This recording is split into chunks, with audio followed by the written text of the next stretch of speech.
I should apologize for the delay. It's a podcast. Most of you don't know that there was a delay, but now you all do. Now I guys, it was my fault. I missed my boss. Sue me. I mean, it is what it is. I missed my boss. And then you unplugged the board. Well, that was not my fault. That's Steve Jobs' fault. Because he makes the big, stupid, clunky power adapters for the MacBooks. And they're just ridiculous. They take up so many of the spots on the power strip, and they just knock everything out. That was not my fault.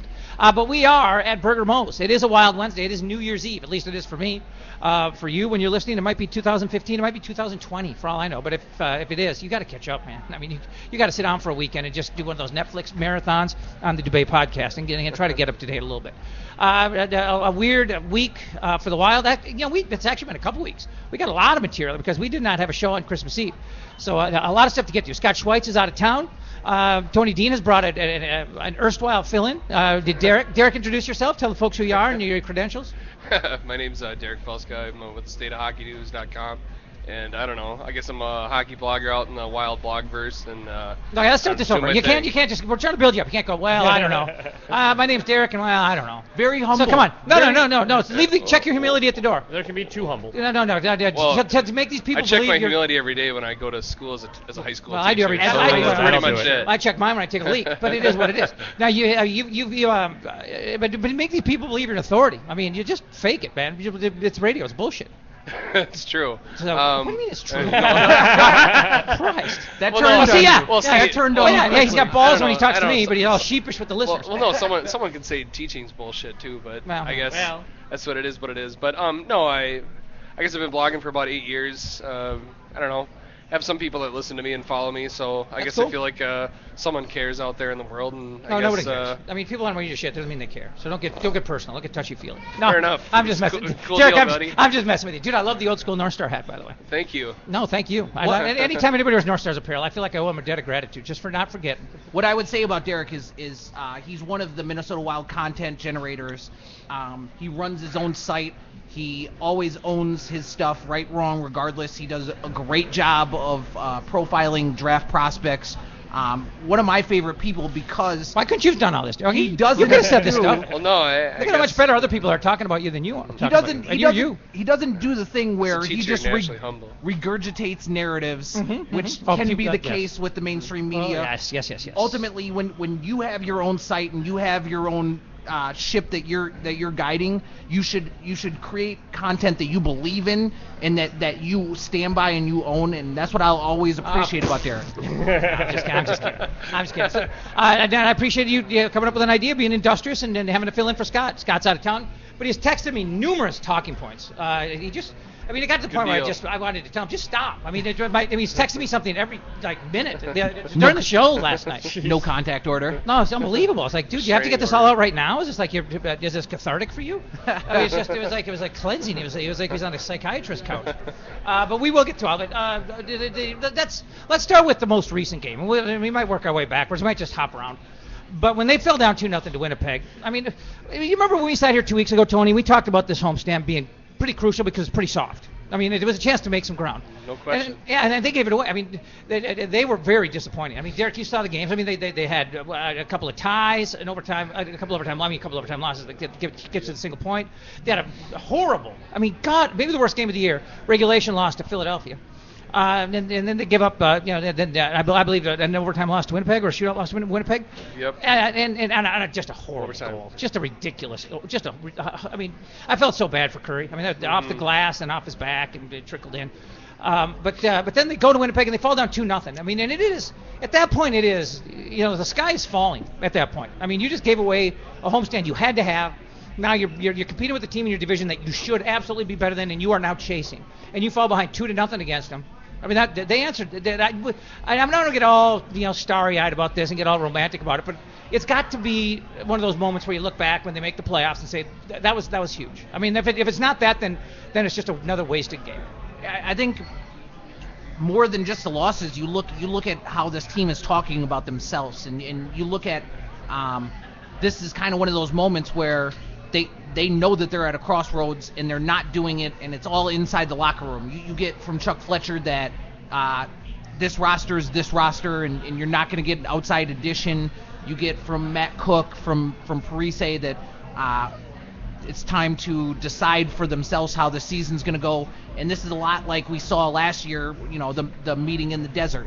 The tough thing is, why do you need to get motivated to play consistent every night? I mean, when you lose to a team like Philadelphia, that's bottom of the Eastern Conference, when you have a team like Winnipeg who they are ahead of us in the standings, they're in our own division, and I don't consider them to be more talented or better equipped to make the playoffs. When you have these things happening and you're naturally behind in the division, which we are, I think you can't give away those points, and it's more crucial right now than I think that the Wild is selling, and I think that the game tonight is really going to be an indicator, because just because you beat Winnipeg in their building, so what, man? You gave away a game. You had to have it. I mean, I'm not going to say so what, because you had to have it. And you were down 2. I mean, I'm not going to throw them a parade. I mean, it's like I said, if this isn't like if this doesn't lead to like some better play, maybe even a win streak, and we can look back in a couple months and say, boy, that's the game that turned it around. If that doesn't happen, then I'm going to poo-poo that game. But for now, it's what's keeping them alive. Sure. It only matters if they can string something together after it. It's got to lead. But that's why I say so what, because you have to return tonight. You have to win in Columbus. You have to string together 3, 4, 5. I mean, you're 9 points back. Mm-hmm. I think you have to string even 6 or 7, really, because right now you've dug yourself that hole. And I mean, one of the things that kills them to me, going back to even like 2 weeks ago when this homestand started, was they had hemorrhaged some points. They gave up a worthless point they didn't need to give to Winnipeg, which kept them 1 point ahead of them in the standings. And at the time I said, hey, that point's going to come back to haunt you, because you're going to continually be trying to be playing catch up, and that just dogs you. And the fact that they've had, this homestand has not just been, just home games. I mean, it's been stretched out where they've had a couple days in between. How can you not get jacked up to play against Philadelphia, because you need to make up ground? And that, to me, as a high school coach and things like that, you have to ask yourself, what are you guys paying attention to? Because you got to know that's an opportunity you can't just pass up. In addition to being behind in the standings, in division, in the conference, the wild card pitcher, this is also a team that doesn't have a number 1 goalie right now. I mean, Kemper was good in Winnipeg. I think that I've argued this year that he doesn't get a lot of help from his defensemen at times, especially end of shift for Suter, who Suter was directly responsible for 2 of those goals. Yep. I mean, the 2 goals that got scored on him, he's late to chase a guy behind the net. He hits him with the stick, loses the stick. Yep. Kemper has earned a lot of the scorn from the fan base, and Backstrom's a guy who's 36, and he's just not ever going to be a dominant goaltender. He's not going to be a number 1 goaltender, so you don't have a goaltender. But, I mean, Chuck Fletcher's leveraged. There's no goaltender coming here. Yep. Not unless he can work a trade and have somebody take Backstrom's contract, because Backstrom is under contract for next year. Yep. You have Darcy Kemper on a one-way this year, meaning he requires waivers. Darcy Kemper goes on waivers, he gets claimed. Mm-hmm. So you have to either carry 3 goaltenders, or these are our 2 goaltenders. So you're behind 9 points. You can't fix the goaltender situation. You constantly have one of your top 4 defenders out, and you're not scoring on the power play, although they did in December. But so what again? Yeah. Well, another thing I want to talk about here briefly is Vanek is still getting killed by people, and he's an easy guy to jump on, because when he's not scoring, he doesn't contribute in a lot of other ways. Although he's been big on the assist this year. But really, in the last few weeks, has anybody scored more clutch goals? I mean, he's been scoring late goals. He scored a couple times in the final minute. I mean, he's had 3 or 4 like game-changing, game-tying, or go-ahead goals in the third period in the last 3-4 weeks. I think anybody that knows anything about Thomas Vanek's game, especially Thomas Vanek's game now, he's not gonna go end to end with the puck. He's not gonna carry the puck with speed. I mean, his skating is obviously taken a step back. And what he's done is he's been smart enough to realize that he's not going to do a nothing deal on a breakaway. He slows down, he feeds a guy. A lot of what's taken place there is he's advocated to play with Granlund, and I think that's because Granlund's the primary distributor on this club. And Vanek, if he's going to score goals, he needs somebody to carry the puck and find him in the places and slow it down a little bit and possess the puck. for him to get down there, like we saw with Heatley. Well, and Derek now Granlund's out a month. I mean, there's his guy. Now what? Well, I guess for myself, to me, it's still predicated on him pulling the trigger when he has the opportunity. I mean, there's still too many times, in my opinion, that we're seeing him pass up shots and things like that. And the other thing is, I guess, in regards to the power play, is, with Coyle being put in that middle guy to be the screener, the deflector kind of guy, that should be his spot, because he's not going to run pucks down in the corner. He's not going to win those races. So you might as well put him in a place where he has to move the least. And I don't know why he's not out there right now. If that's really how you want to get him activated, because to me that's where it's one of the places where he seems to be at his best with what his skills are at right now in terms of, like you mentioned, with skating. Well, and maybe Coyle doesn't have a place on the power play. Just being honest about it. I mean, this guy. I agree with you. This guy hasn't been scoring, man. And you look at Mikko Koivu too. Mikko Koivu is not a primary distributor anymore. No. He is bogged down the power play. He needs to use his big body and his strength and whatever it is. He needs to get in the paint, man. And that's a Yo thing. Yo needs to do some sort of intervention with Mikko and put him in the paint. Maybe on the second power play. Maybe Vanek goes in the paint on the top power play. Maybe Jason Pominville isn't the choke point and the turnover machine on the point. Maybe he slides down to the wall and he shoots the puck more instead of bobbling and turning over on the power play. A lot of these things drive me insane. Oh, you're telling me too. Hey, did you guys realize that that 3-2 win was the first regulation win that the Wild had since December 9th? Yeah, against the Islanders. Awful. And December collapse is the recipe of Yo knows best. It's just unbelievable. And I think a lot of fans expect for this year to mirror what happened last year, where they have a terrible December and then they figure it out and they get it back down the stretch. And I just have this feeling that there's no guarantee in that. There's no guarantee in that because you're missing Granlund, who wasn't very good before he left, being honest about it. He had great goaltending down the stretch. I mean, Brizgalov didn't lose a game, if I'm not mistaken. No, until the playoffs. And before Brizgalov went on that run, Kemper went on a run where they went out to the West Coast and he was stealing games. I mean, I remember when he gloved that shootout chance. Yeah, you remember it great. In L.A. Nice. It was in L.A. He gloves it, throws it down, and you're just like, that's a marquee moment for this run that this team is on. And, a lot of that is the reason I have so much faith in this kid. I thought he was good in Winnipeg, and hopefully he realizes that this is his opportunity, and he's letting it slip through his fingers, not getting out of his own way, man. Yeah. Well, we're going to get speaking of getting out of the way, we're going to get our first break out of the way. It is a Wild Wednesday. We're at Burger Moe's. Jeff Dubay, Jason McGovern, Tony D, and Derek. How come I keep forgetting your last name? It's fine. Derek Felska. Derek Felska, because it's a weird name. That's why. Derek Felska. Okay. Derek Felska. From stateofhockeynews.com. We'll be back. Look, Daddy, teacher says every time a bell rings, an angel gets his wings. That's right. Hi, this is Judge Dean from Isani County. We've started a safe cab program up here. A holiday message for you is give yourself a gift.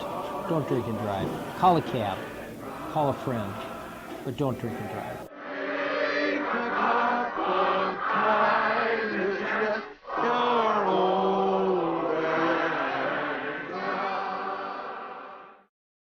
Folks who've listened to the show, they know that I lived in the Uptown area here, right down Pleasant Avenue, as a matter of fact, and on the corner of Pleasant Lake is where Uptown Pond is. And I have been here numerous times, had numerous business dealings with them. It's just a nice place with good, honest people. Bob Jacobson, the owner, you run the place. You've always been good to me. Thanks, Jeff.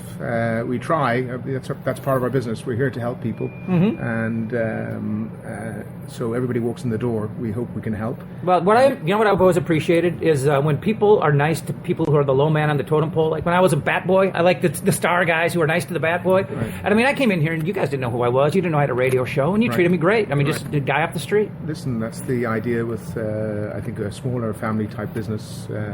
Somebody walks in the door, we don't want to let them see everybody gets treated the same way, and we hope that's the case. And we don't want to see them leave without. We try our very best. It's really easy. It's easy. It's low pressure. Good, honest people. Right on the corner of Lake Street and Pleasant Avenue. You guys got to check out Uptown Pond.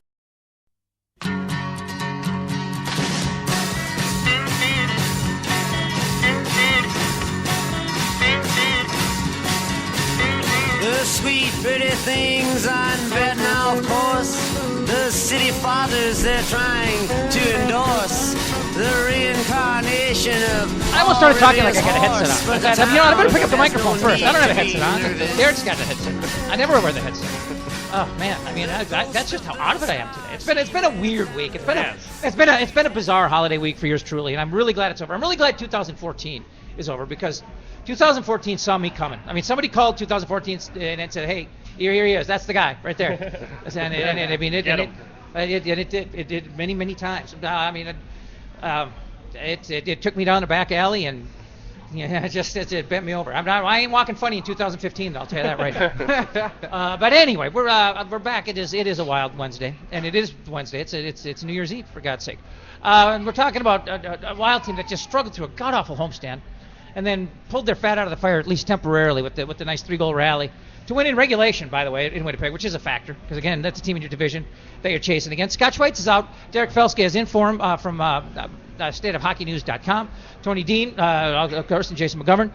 Scott, when he is not on the show, you can tell it kills him. Like last month, he was in Hawaii. It's like, dude, enjoy Hawaii. Just relax. But he still need to get the show will be here, dude. You're in Hawaii. All right. I have no idea where he is now or where he's just out of town. But he texted me like 20 talking points. We're not going to get to all of them because Scott, you're not that important. No, I'm just no, but there's a good. I'll throw some of these out and see what you guys. Think of some of these. He mentioned, he didn't mention anybody by name, but he said he saw a lot of people pass through waivers. What do you think he's referring to there? Kind of cryptic. So probably specifically it's Matthew Hackett who ended up in that Jason Pominville trade. He looked to be like the goalie of the future and NHL ready for this team. Yep. He was included in that trade with Johan Larsson and a first and a second pick for Pominville. Yep. When that trade was made, I think everybody thought that was the return on Vanek. And then when it was Jason Pominville, that a hush came over the crowd, and then people wondered what was taking place. On this side of it, to have Vanek come here, that trade was for Pominville and Vanek in reality. Hackett is he's a legacy. He is the nephew, I believe, of Jeff Hackett. Yep. He is a goaltender that possibly he's a nephew of Buddy Hackett. If I'm not mistaken. Yeah. Yes. But and he he was a guy that people had talked about him coming here, maybe being claimed and being in the goaltender rotation. Obviously, I don't think that's reality, and I think that also him passing through waivers kind of shows people that they're not going to go with a 3 goaltender rotation. So settle in. It's Kemper and it's Backstrom. Yep. All right. He also pointed out that looks like Zucker had no energy. That the sickness is still hitting him hard. Fair? Not fair? Accurate? No. I don't know. He's not here. You can pick on Scott if you want to. No. You're bigger than he is. I don't know. I think one thing with Zucker is I don't know. It seems like whenever he gets something going and gets things positive, someone has to bring him back down all the time. Bobby. And I don't know whether it's controlled from a coach's criticism of his defensive play to sickness or something else. It seems like something always keeps holding him back down when cheap he's shots, just about ready to, Yep. Jamie Benn. Yep. How about this one? Time to extend Carter? Especially if Brodziak's on his way out? No, I don't know. I like what Ryan Carter's brought, but I don't. That's a guy that he's a bottom of the roster guy. I don't think you give him 3 years. I think I like what Matt Cook's brought, but I think that's a contract you don't have to sign anymore. I think you have enough young kids that can play that role. I think you have kids in the minor leagues that can fill in the bottom, and you can get guys on 1-year deals to come play with this roster group, to include Ryan Carter. I mean, Ryan Carter signed here on a 1-year deal after the Devils messed around with him a little bit because he wanted to return. He understands what he liked New Jersey by all accounts, and New Jersey liked him by all accounts. But I don't think you're giving veterans at the bottom of the roster 3-year deals, because look at Brodziak. I mean, they shot Brodziak, couldn't get rid of him. Brodziak is a guy that they like, but he's a guy that went from filling in the second line center role to being kind of an anchor on the bottom of the roster. Yep. And a contract you can't get rid of. All right, let's go back to where this homestand started. The week before Christmas, because again we were off Christmas Eve. So let's take a look at these 2 weeks and just how badly it went. I mean, we were saying that you had to get how many games was it? 1, 2, 3. It was 4. We were talking about needing 5-6 points minimum out of that. I mean, they didn't even come close. It all started with an overtime loss to Boston. These little points that you can pick up here and there, shootouts, overtimes, whatever. They start to get you, and right now we're not getting them. Well, I would just say that, especially with anything that's outside of the conference is huge to lose those points. Those are bonus opportunities where you can go to overtime and not care because it doesn't really affect you. Yep. But now, you let those little games get away, and I think what killed Wild fans, especially in a game like against Boston, it seemed like as soon as they got to overtime, there was like, we're just going to circle the wagons around the goal center and wait for the shootout, and they gave the game away. Leslie Frazier-esque prevent defense, which has caused so many collapses this year. You would think you would just see some horse wagon hockey, balls to the wall. Yep. It's an Eastern Conference team. A point here against us means nothing. Yep. Go for it. This team isn't playing that hockey. They haven't all season since you the think Avalanche 4-4. series. You think 4-4 they'd be fantastic. I mean, the way they skate and control the puck. I mean, you'd think 4-4 they'd excel. And I think a lot of it's just a confidence issue, man. You got these kids, they've broken in. You never see Nino and Zucker get the vote of confidence over this veteran group. I mean, you don't see Nino on the top power play. You don't see Zucker. Because Nino's not one of your best 5 forwards. But he is though. He statistically is, but he's not. I mean, he's cooled way off. I don't know that, and I don't know that because he doesn't get the opportunities, man. And that's Yono's best philosophy, to defer to Koivu and to defer to Pominville. You know who I would defer to over Zucker and Nino right now? Parise, and that's because I know. Every inch of the ice, Parise is going to work his tail off. Mm-hmm. He's going to create. He's going to make sure that he doesn't leave anything out there, and he's not going to let you down. But the other guys have let us down. Well, I would also say too that with especially like with Nino especially, I mean, or even Scandella for that matter, they mentioned after the last game, why aren't you using him on the power play? And his response was, well, we tried last time and it didn't work. Well, how long did you try? Yeah. He tries with the veterans forever, but he gives them like one-time audition. If you don't score, then you're crap. And when has the power play worked, man? Yeah, it's not like it's been working a ton regardless. See, I'm going to take the other point of view on this one. I think people overreact to too much what they see in the short term. And Niederreiter, great start to the season. I mean, great couple of months, and I mean, the leading goal scorer on the team. I don't think that necessarily makes him one of your top 4 or 5 forwards. I mean, it makes him your leading goal scorer, is what it makes. I still think that I'd still want Pominville on the ice instead of him, down by a goal in the last minute. I'd want Pominville on the power play instead of him. I mean, they play different spots on the power play, for one thing. But doesn't Pominville have to prove himself a little bit? I mean, I know he's the veteran. I know he's good. I know he was great last year, but he hasn't done anything this year. But, I mean, he's a guy who's been a captain in Buffalo. He's a guy who led the team in scoring a year ago. He's a guy who's on the fringe of making, every USA national team, whether it's Olympics or whatever. I mean, he's done a lot to prove himself. That's why I think he's done more to prove himself than Niederreiter. And that's what have you done for me lately, though? What is that? And I would never argue that Jason Pominville hasn't done more to prove himself than Niederreiter. What I find so interesting is the narrative that you bring in Mike Yeo instead of a Ken Hitchcock or a guy that's established after Todd Richards sharded the bed, right? Yep. Mm-hmm. And then what you bring in Mike Yeo to do is empower young players, and then he doesn't do it. He hides behind these veterans. They fail. He gets to play the guy. Well, I didn't do enough. But what you didn't do, you didn't empower these kids, man. Yep. And these kids are carrying it. I'm not saying that Jason Pominville's a bad player. I think he is a very good player. I don't think he's good on the point. No. I think he loses puck battles. I think he bobbles the puck. He has turnovers. He doesn't get his shot on net.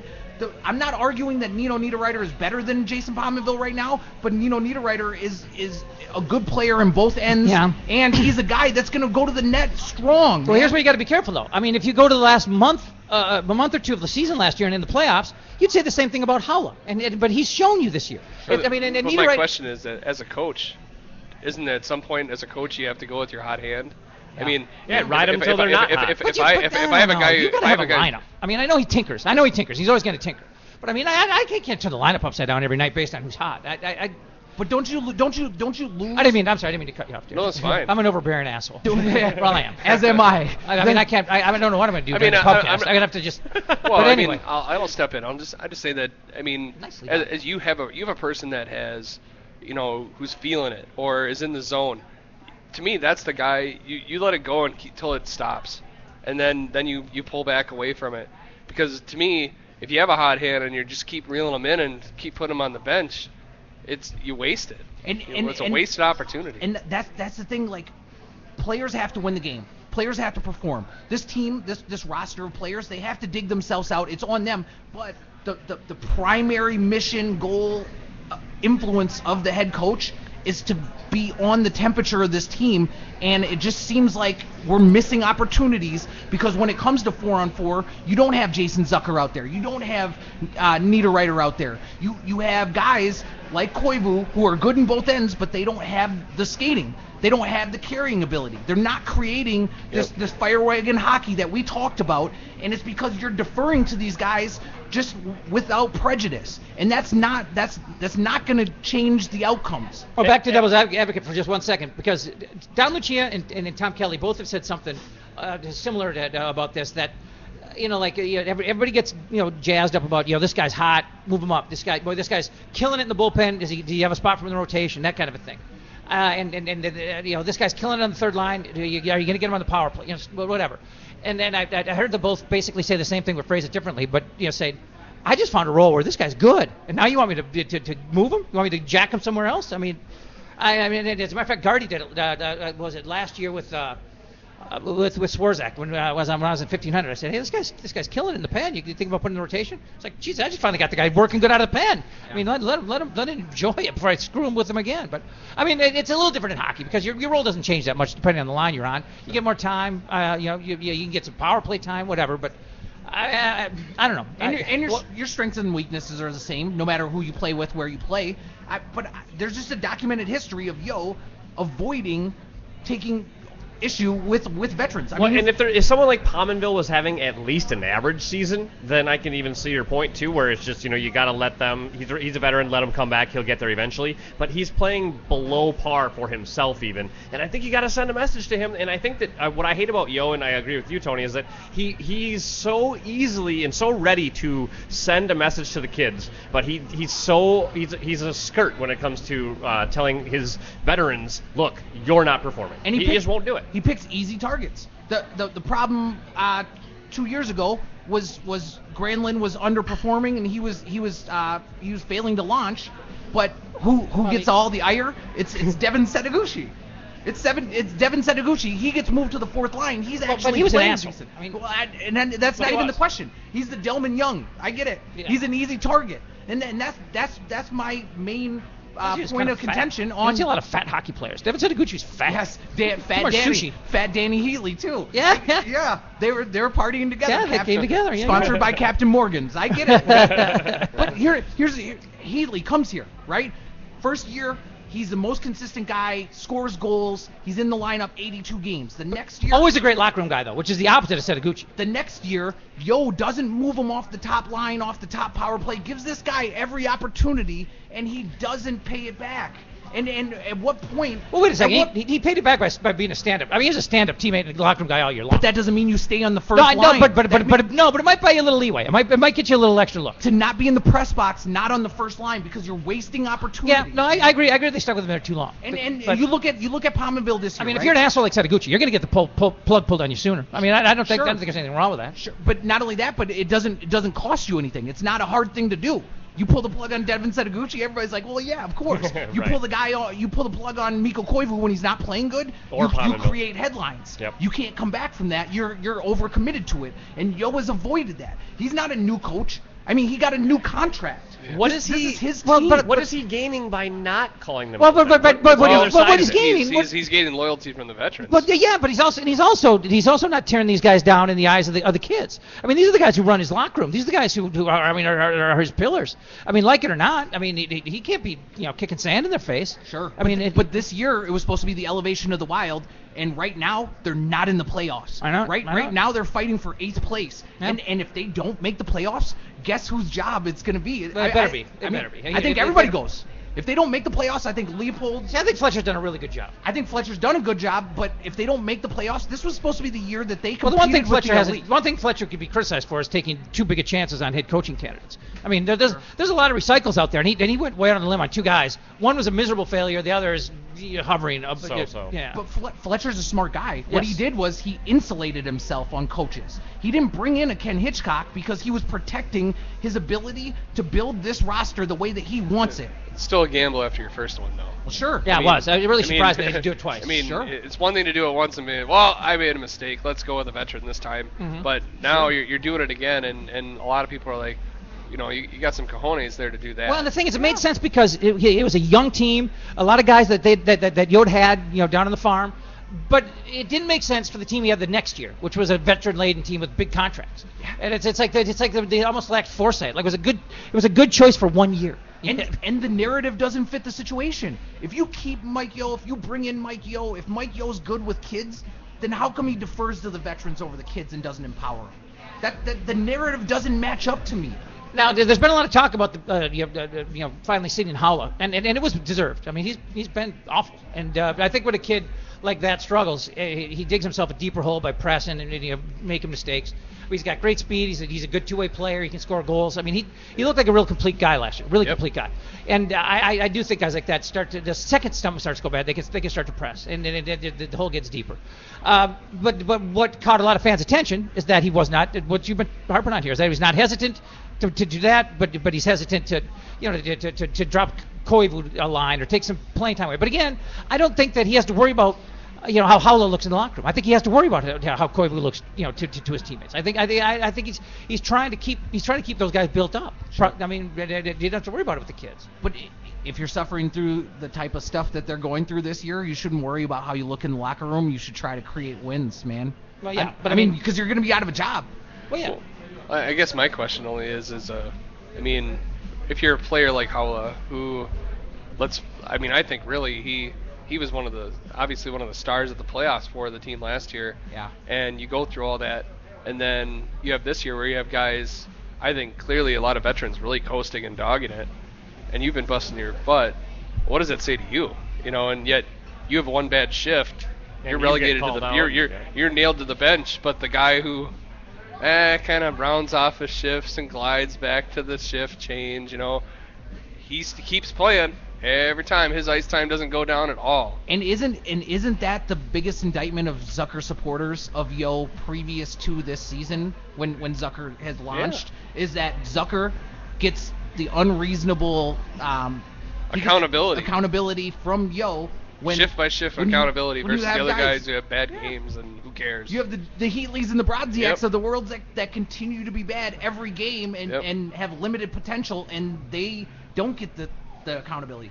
The other thing that with Howla was the best player on that Gophers team that had first round picks. I agree. He was the best player. Yes, he was. He was the best player in Iowa last year. I mean, he ended every time he got sent down, he did something. He ended up being the best player on the team probably during the Chicago series, and towards the end of that Colorado series, they talked a lot about his play against McKinnon, which was so crucial. Mm-hmm. And this year, he has just been invisible, man. I mean, it's not that Yo is very correct that his play has been a disappointment this year. I completely agree. It's shocking how many things have gone south. I mean, when you really think it, you sit and add it all up. I mean, it's amazing how many things have gone south with this team. He seems to be playing a lot slower than he did last year. Last year, he was extremely noticeable with his speed on the ice, and this year it seems like he's kind of taken a quote-unquote Mikko Koivu page where he skates across that blue line, then has to stop, turn, and wait instead of just using his speed, taking it to the net, and that's really where he separated himself from the rest of the team as a whole, to stand out. And now he's, like you said, very, fades into the background, and you almost have to remember he played the game. You can't barely remember it. This team missing Granlund and having Howla in the press box, really, like, that is unbelievable how far he's fallen off, because now they're talking about they played him too many games and they would have sent him down to the minors. I mean, he would be playing for the Baby Wild if they could get him through, if he didn't require waivers. I mean, that's how far his game has fallen off, and that hurts, man, because there was a lot of people that thought that Howla might supplant Captain Koivu this year and play second line minutes, and now he can't even get on the ice. Mm-hmm. Yeah, he's just one of a number of things that have gone the wrong way. Am I tripping chords again? Oh, Jesus Christ! There we go. That's better. What was I just? I lost my train of thought when the cord shorted out. Oh yeah, with Russo in the family now, and the Live and Social Network fold. I spent a little more time paying attention to the things he writes and says, and he is of the opinion that this team has to, not should, but has to get another defenseman. What do you used to get? What's available? How much do you give up? Is there just no waiting to be healthy? It just can't happen. You know what's so interesting about adding another defenseman? You want a guy to anchor that third pairing, which obviously Keith Ballard. Yeah, he was coming around. He was running into form before he got hurt. Yeah, yep. He was. It's a shame. Keith Ballard had his season derailed by that, but he was supposed to be the guy to anchor that pairing and then have a rotation of guys in there. Yeah. Prosser, Christian Folan, and possibly Dumba. And Ballard started slow, but he was coming on. And Ballard being out of the picture now, you need a guy to anchor that third pairing, and I'll do it. The tough. I got nothing. Yes, lay that hip check. You know, Yep. Just lay on the puck in the corner, kill some time. I got time. I got nothing else going on. Just throw it off the glass like Prosser does every single time. I think what Wild fans are going to see coming up here after the holiday freeze and into the trade deadline is that when Chuck Fletcher makes calls, the names that they're going to ask for are going to be pretty overcommitted names. They're going to ask for Spurgeon. They're going to ask for Nino. They're going to ask for Jason Zucker. Maybe they ask on Dumba or Gustav Olofsson. You're going to have to give up a kid plus picks to get a guy like Mark Matheau or Braden Coburn. I mean, if you look at the returns on a guy capable of playing second pairing minutes, being a big physical defender, like the one that went to L.A. from Buffalo last year. Jimmy McBain or Braden McNabb? No, well, those guys too. It's the same category of guys. So if you get a guy that's NHL ready, he can play second line minutes, but you're going to have him anchor the third, and he's going to add what this team needs. You need nasty. You need a guy that's going to stick up for teammates. He has to be skilled enough to play every night and not cost you. Take some minutes off of the top four. I think the return is going to be tough, man. And what Fletcher's been so smart about is all he's given up is draft picks. We don't miss any of the picks. We don't miss any of the players. You know, the Johan Larsson kid was a captain of the Sweden World Junior Hockey Club that won the gold medal, but we had Haula. So you immediately replace that guy. You had Kemper instead of Hackett. Now, to get this club over the hump, nobody's going to try to help the Minnesota Wild. Nobody wants to, because they realize what it'll be if this roster puts it together, especially like they did the first month. They were outplaying teams like every single game. I don't know. I think some of the names. I mean, you mentioned Mathot and Coburn. I think those are two manageable names. I think some of this comes from who they missed the boat on the offseason. I mean, the fact the Islanders snagged Johnny Boychuk, I think he would have been fantastic in a Wild uniform. He'd have been a great pair for Suter, man. Yep, and they got him for a song from Boston because they had to dump him. Yeah. And that was to me a miss on the Wild's part there, because he would have fit in with the age-wise too. You would have been adding like an old guy or anything like that. Yeah. So I don't know. I mean, there's a couple others out there that like your older guys that you might be able to throw a bone at to have like a temporary solution. But like you said, the cost will be probably prohibitively high for what they want to do. Well, and how close do you have to be to getting into the playoffs to even be trying to make a move? I mean, right now, why would you bother? Especially losing a kid for it. I mean, you can't bother right now, but you got to get a 5-game winning streak going and then think about it. Yep. I think you have to make a move though. Like I'm under the assumption that Fletcher realizes you can't address the adding to the blue line and adding a guy that can anchor with these kids, which is going to be Folan and it's going to be Dumba towards the end of the season, right? You can't get an anchor from inside of the organization. It's not Nate Prosser. It's definitely not Justin Falk. It's Stu Bickle, who is a guy that should punch some faces, except for Yo doesn't want him to punch any faces, so he never punches faces. I mean, it's unbelievable. And he's smart, because you go out there, take a bad penalty, Yo will sit you the whole game. He'll play Suter 30 minutes. So then what can you do to address it? And you have to go outside of the organization. The return on an NHL capable defenseman to play on your third pairing that's talented enough to play in the second, has size, It's going to be 2 players that fans care about plus picks. So is that what the team is waiting for?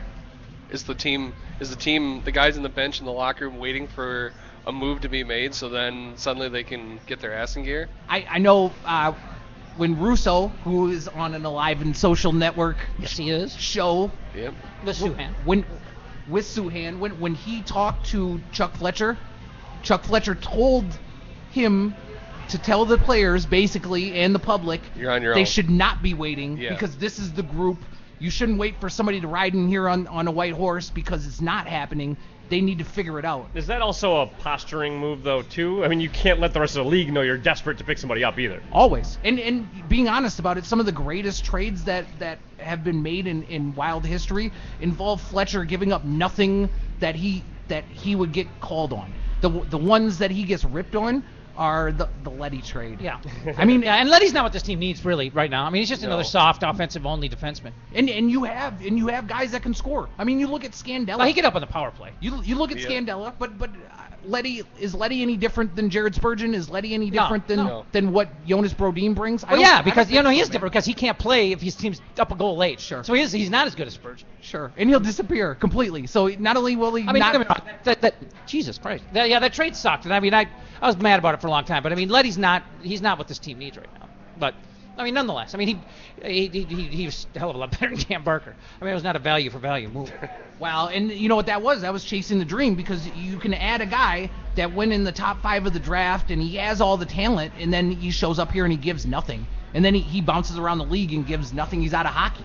I mean, that's a guy that many teams, not just the Wild, the Blackhawks, heavily invested in him. Well, and he's one of those big-bodied, mean streak defensemen that everybody wants. Everyone's looking for, like a Pronger type, but maybe not that big of a dick. I mean, but I mean, that's kind of the template that people used for quite a while. Big guys who can, you got a mean streak, move the puck a little bit. That's why Eric Johnson got drafted way too high. I mean, it is what it is. And Eric Johnson now, this season and a little bit last season, finally coming into his own. But the Blues invested a first pick in the draft on him, and then they kind of dumped him in a trade. I mean, they ended up with Shattenkirk, which he's a really, really good player. Yep. But at the time, it looked like they just dumped him to get rid of him. Yeah. Well, hey, let's take our last break, and maybe get you a new microphone. Well, I'm the one person who actually holds my mic and moves around because I'm flamboyant.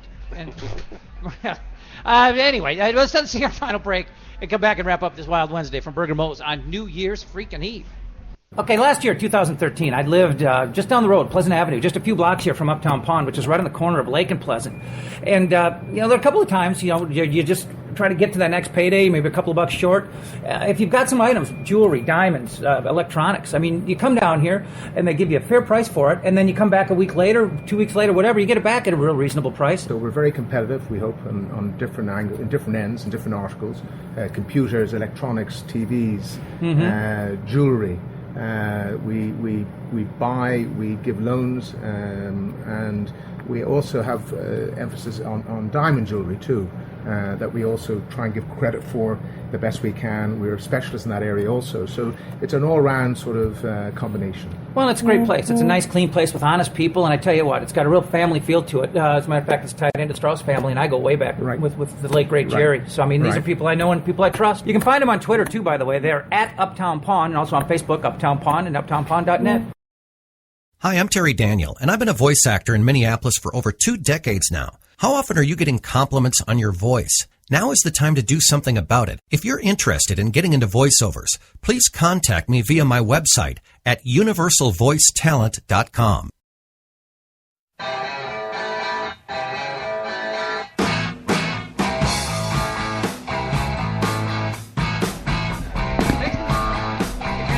A headset mic, so I got to pick up my mic and talk. Jesus Christ, what is wrong with me? I've been doing this for months. It's a little embarrassing. No, it's a lot embarrassing. But thanks for the Zeppelin. It's, I mean, my all-time favorite band. And I will argue, until I'm blue in the face, that no one comes close. I mean, just by far, the Head and Shoulders, the best rock and roll band of all time. You can have your Beatles. I love the Stones. What about them being frauds, though? They're not frauds. What do you mean frauds? How are they frauds? I've heard, I'm so and sick I've of never that. done it because I love them, so I won't do it. But I've heard you can go on YouTube and you play the old song, and then you play the Led Zeppelin song, and you go, holy shit, Well, that's the same song. They never ripped off any songs. I mean, they did some blues. I mean, they did some blues. I mean, blues are blues. I mean, it is what it is. All right. I mean, Clapton is Clapton a thief? I mean, Probably. I mean, they didn't rip anything off. I mean, now you're gonna make me hit you. You're gonna make me hit you before the pubcast. Hey, I told you I've never looked it up because I don't want to know it myself. I'm just saying I've heard rumors. No, obviously that's carrying over to the pubcast. Like Yeah, that's that going to be a probably point of that could come contention up. now. Yeah. But anyway, I digress. This is a Wild Wednesday, and we have about 15 minutes left in this Wild Wednesday.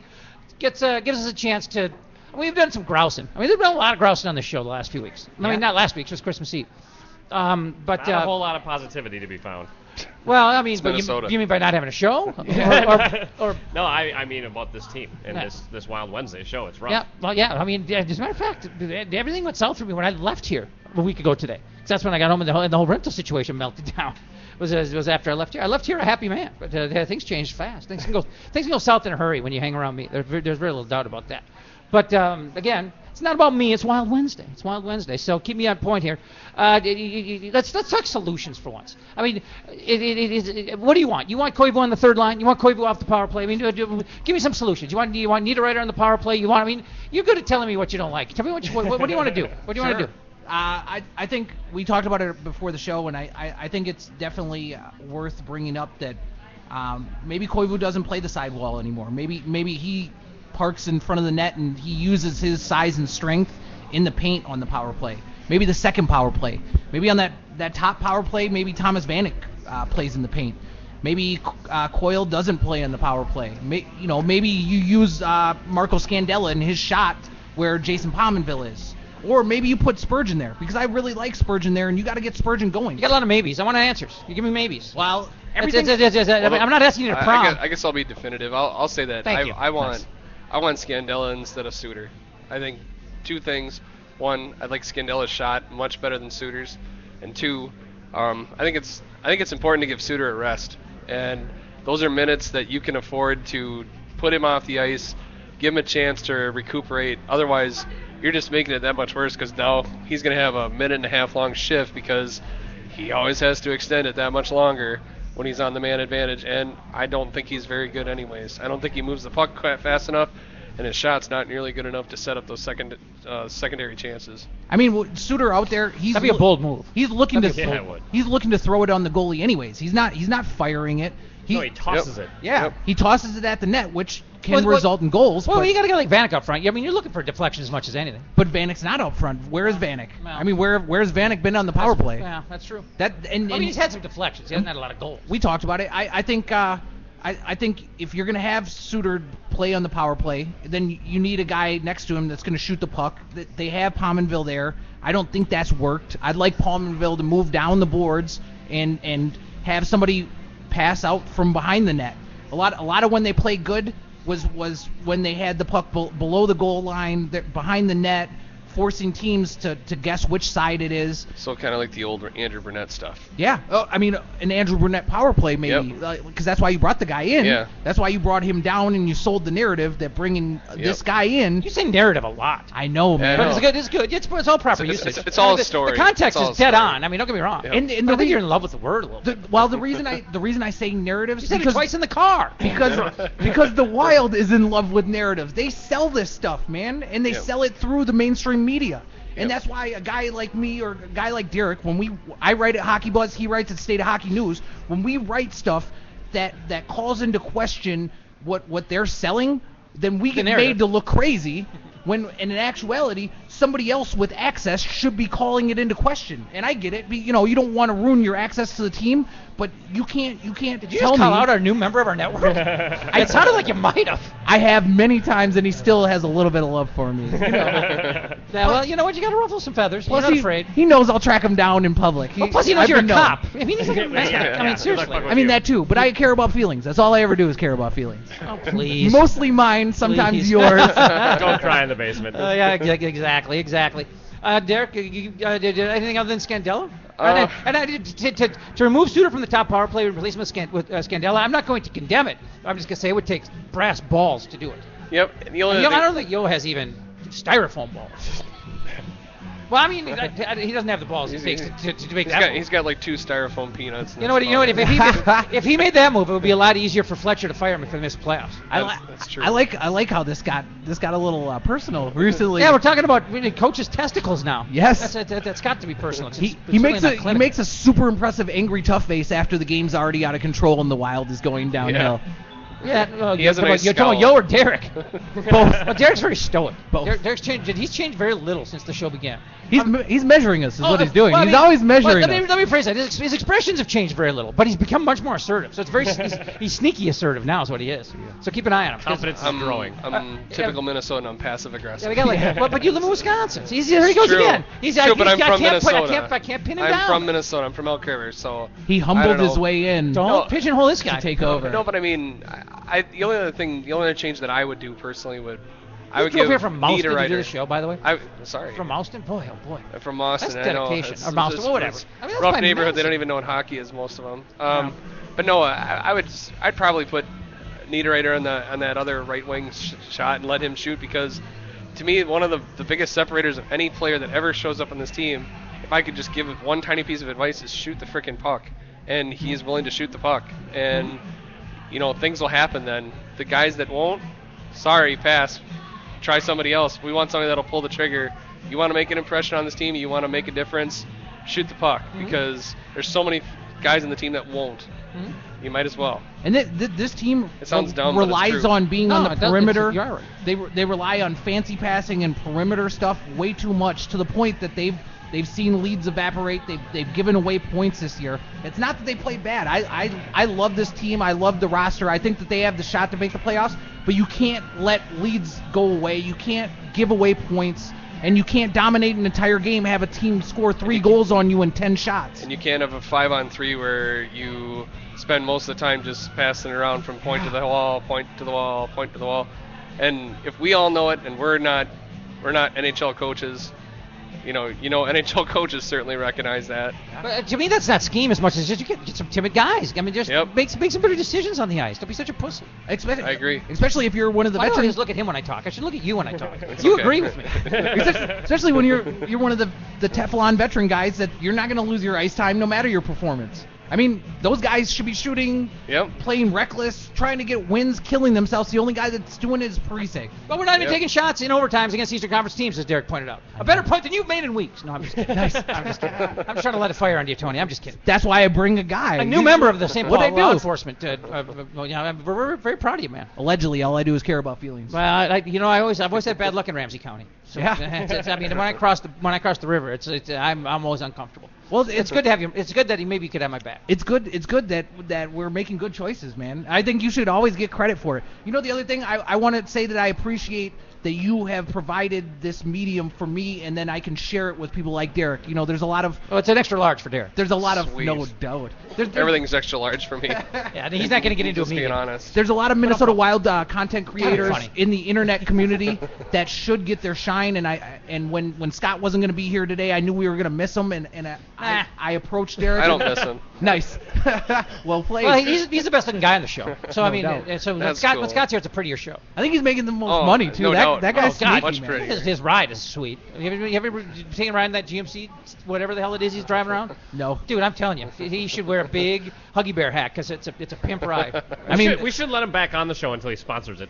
Or he wears a Huggy Bear hat, right? And wears like a big Technicolor Dreamcoat. And just the pimp thing, just all. But he's too short. He's like 5 feet tall. He's a little guy. You can't be a 5 foot tall pimp. Scott Sugar Swipes. Seriously. The bitches be slapping him around. It is what it is. Hey, let's look at what's coming up.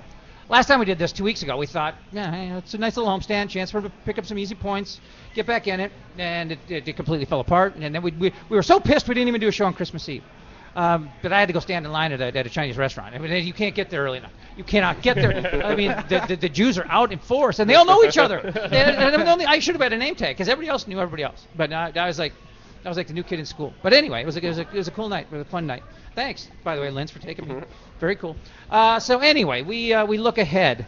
Because what else are we going to look at? We got tonight. We got the New Year's Eve game against Columbus. It seems like the Wild used to always play San Jose at home on New Year's Eve. It was almost like a or New Year's Anaheim. Eve. Or Anaheim. Yeah. But now we're on the road. We're in Columbus. Then we come home, a little homecoming for our boy Phil Kessel. We should try to get him on the show. That'd be kind of cool. Nah, screw it. No, I'm just kidding. No, I mean, we're Facebook friends. I'll make a call. Then they go to Dallas. So it's kind of a home, just on the road for a game, home for a game, on the road for a game. Then home for San Jose, Chicago, Nashville. That's a tough stretch. That's a grinder. Yeah, it is. That makes these 3 games your must-win games. Even though, Christ. I mean, you all look the way at, in January. You look Every at it, game's a must-win game. Columbus is playing good hockey, but they're missing a ton of guys. They're missing Cam Atkins. It's been the story of their season, really. They're missing Horton. Much more so than us. You look at. Thankfully, the city might be deserted, so there might not be anybody in the building because they're all down south for the Sugar Bowl. You look. See the Ohio State Buckeyes. They're in Columbus. I know they're gonna win too. I like it when I get to explain. They're gonna win. Toronto. You look at their team and. People are calling for Carlisle's head. Bozak is just a lightning rod there. And Dallas is a team that Minnesota's beaten this year. Twice in their place. Yes. Shocking. But they're getting better goaltending now. Got to get points in those games. Who's Jimmy Ben going to cheap shot and or hurt in that game? That's the sort of probably anybody he wants without being held accountable by the NHL player safety. You sound like such a baby. You're a cop. Toughen up. I know. Well, you know why? Because there's nobody on our team to pull his jersey over his head, punch him in the face a couple times. There's nobody that's going to do that, man. There isn't. We are as goon. Well, I mean, a lot of teams are goonless these days. I mean, it's kind of a goon-free environment. Dead. Well, yeah, but I mean, you still have to have like a fourth-line guy who could throw. I mean, he's not there to throw. I mean, he's got to be able to play and take a shift. But it's nice that he can throw. I don't feel like those statement fights do what they used to anymore. Well, I mean, they still do exist, though, because Anaheim went right after Ballard. Yeah. I mean, Anaheim went right after Ballard. They protected the guy going after Ballard like an offensive line. It was unbelievable. Yeah, I mean, they wanted to make sure that somebody got to him. And I think if you sat everybody in that Anaheim locker room, we sat them down one at a time and said, any problem with the Ballard hit? They'd say no. I mean, it was a perfect clean hockey hit. Yep. But I mean, they're like you said, Tony. You made the point before. They're guys in this league you just don't touch. And if you do, it doesn't matter how you do it. No matter how above board it is, there's going to be repercussions. Sure. And you look at Dustin Byfuglien. He picked up Granlund, basically put him sideways into the glass, broke his wrist, and there was nothing. He might be the dumbest, drunkest hockey player in the history of hockey. There's been some dumb drunk. How about Ben Chiro? Headbutting a guy pretty obviously. I mean, before Dustin Byfuglien punched him in the face. Yeah. Because Pominville's such a goon. He had to I think Byfuglien is only pronounced Byfuglien because Dustin couldn't pronounce the way it's supposed to be pronounced. The best he could do is Byfuglien, so they just left it at Byfuglien. Okay, that's your name then. I mean, he's not a bright guy. No, but he's a guy skilled enough to be in the lineup, score points. Yes. He's an effective power forward. When gooning, because then he can also goon. And yet effective enough to also be playing defense. Yeah, and then scare the shit out of women on Lake Minnetonka in the summertime. Yes. I mean, like psychotically. Not romantic. No. He's not going to get on bended knee. He's going to be, what up, bitch? No, I'm just kidding. Romantic. Yeah, it's very sweet, very sweet. Well, we're going to wrap it here minutes early because we got the pubcast coming up, and it's going to be weird for me because I'm an overbearing, egomaniacal narcissist. That's why I didn't prepare. I figured I'll just let you take over. I'm not doing anything. No, dude. That's going to be great. No, I'm planning on eating cheese curds while we do the show. I'm in sidekick mode, and I'm absolutely looking forward to it. The pubcast. You can listen to it live back-to-back here. You can podcast it whenever you want. I don't give a damn. Thanks to Derek Felska for coming in. State of Hockey News. I mean, the dude drove here from Austin. We are buying you 10 cheeseburgers. That's not because you're a big guy. Just because you own them. No, I got like a $300 gift. I could eat them. Cheeseburgers for everybody. Okay. Stop by Hockey Buzz, please. Read my stuff. Follow me on Twitter. Yeah, plug your site. StateofHockeyNews.com and no, the porn one. StateofHockeyNews.com. And we're coming up at mnpodcast.com. We plugged nothing on the network today. We'll do it on your show. We'll do it on ours. Yeah, there we go.